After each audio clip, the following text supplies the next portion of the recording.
wake up call. I know that you can do all things and that no purpose of yours can be thwarted.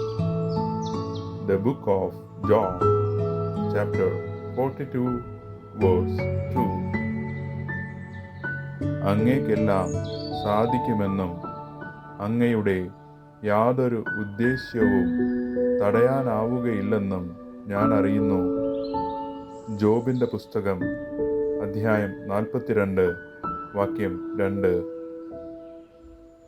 Good morning. ലൗദേത്തോ യേശുസ് ക്രിസ്തുസ്.